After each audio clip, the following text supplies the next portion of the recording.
Before I start this video, I just want to announce I've started a MAJORPREP Facebook group, which I'll link below. So many of the comments on this channel are questions you all have about college majors, careers, general college advice, and more, and I want more ways to communicate with everyone easily, plus an easier way for you all to communicate with each other, connect, and offer advice, which I love seeing. Again, the link is below, and now let's get into the video. Getting more done is something we would all like to do, but actually doing it successfully is not so easy. There's another video on productivity on this channel, but this will cover topics covered in the Productivity Project to give you even more insight on getting more done and being more productive with your day. Now, productivity isn't about how much you work, but how much you accomplish. So knowing this, one simple way to start working towards better productivity is write down 3 things you want to accomplish tomorrow, or maybe even today if it's the morning for you. And you only need 3. Too many can just be overwhelming and you won't get through them all. So it might be finish calculus homework, go grocery shopping, and write 1 page of my essay. Then to measure your productivity, at the end of the day, just ask, did I get done what I wanted to today? Do this every day and it motivates you to accomplish a goal you put on paper that you set out for yourself. Moving on, the 3 main ingredients of productivity include time, energy, and attention. If you can manage all of these, you can drastically increase your productivity.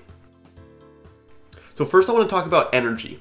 Your energy throughout your day is going to fluctuate. If you're a night owl, you may have a lot of energy at midnight, whereas someone else may have a lot of energy at 7 a.m.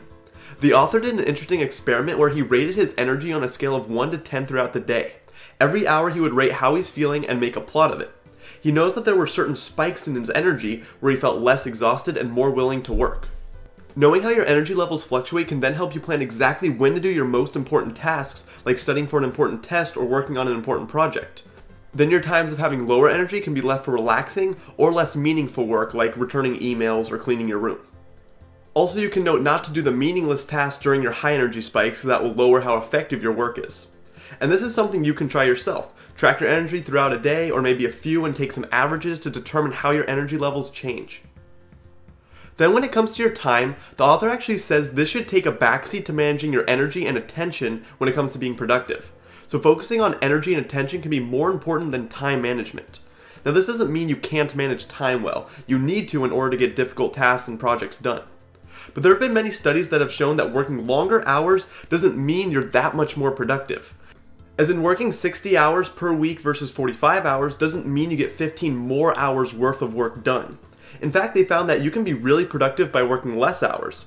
How is this possible? Because when you force yourself to only work so many hours in the week to finish things, you force your focus and attention on whatever tasks you need finished, and this helps motivate you to work, plus provides a sense of urgency around the task.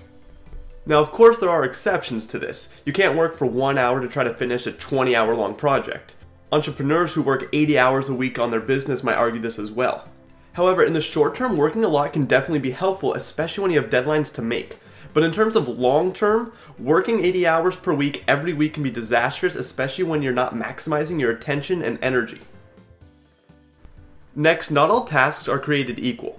There are some tasks where if you work for an hour, you will accomplish more regarding your future goals than an hour of some other task.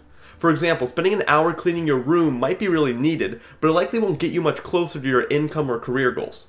However, spending an hour reading a book on a skill you're trying to learn or setting up your calendar for the week can lead to much more being accomplished. So the author came up with something called Maintenance Day, where you work on all those tasks that are less meaningful and low return all in one day. The power of this is that it frees up your time and energy to meaningful tasks on every other day, rather than doing meaningless tasks every day. These tasks might include grocery shopping, cleaning, laundry, preparing lunch for the work week, and so on. This might not be possible for everyone, especially if you have a family or young children, but overall this is something to think about. Also, be on the lookout for tasks you can eliminate, like going to pointless meetings, responding to emails or calls that you really don't have to, or taking on tasks that don't contribute to your goals. I know so often we have to do these things because our boss or teacher tells us to, but it's also something to be on the lookout for. Something I've also talked about before, but I'll repeat here because it's important, is get everything you need to remember down on paper or in an app or something like that. So many authors have emphasized our brains are built for solving problems and creating ideas, not just storing as much information as possible. When you have to constantly think about your class schedule for the day, which assignments are due on Thursday versus Friday, and when your 3 meetings are today, you're wasting mental energy. Allow your brain to work on more important things and leave anything you can to a Google Calendar, a piece of paper you keep in your pocket, and so on. Then what about your attention?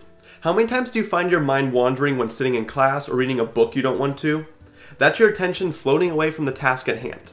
We live in a world full of distractions, and they actually pull away your attention in a much worse way than you think.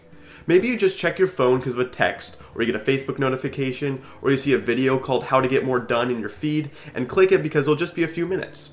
You may see these events as quick things, but it takes much longer to shift your focus back on the task you're working on, especially if that task involves a lot of your attention.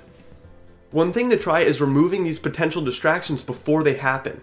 While you're working on important tasks, turn your phone on silent, get off the internet if possible, or at least exit out of social media pages. You should then also focus on single tasking. Basically, every study out there is pointing to the fact that multitasking is less productive than focusing on a single task at a time. If you have so many things to do, try to relax and give yourself a goal of just spending 30 minutes today or tomorrow working on a single thing you need to get done and do nothing else during that time. Set a timer if you have to, and don't open email or social media during that time. Also, for those who use caffeine to stay alert and awake during their day, here are some tips the author gave. 1 is don't drink sugary or alcoholic caffeinated drinks. 2 is be mindful about drinking caffeine right before working on a creative task because it's been shown to hurt performance. 3 is don't drink caffeine less than 8 hours before bed. And 4th, if you wake up between 6 and 8 a.m., which a lot of people do, try drinking caffeine sometime between 9:30 and 11:30. This is when it has the greatest impact on your energy levels.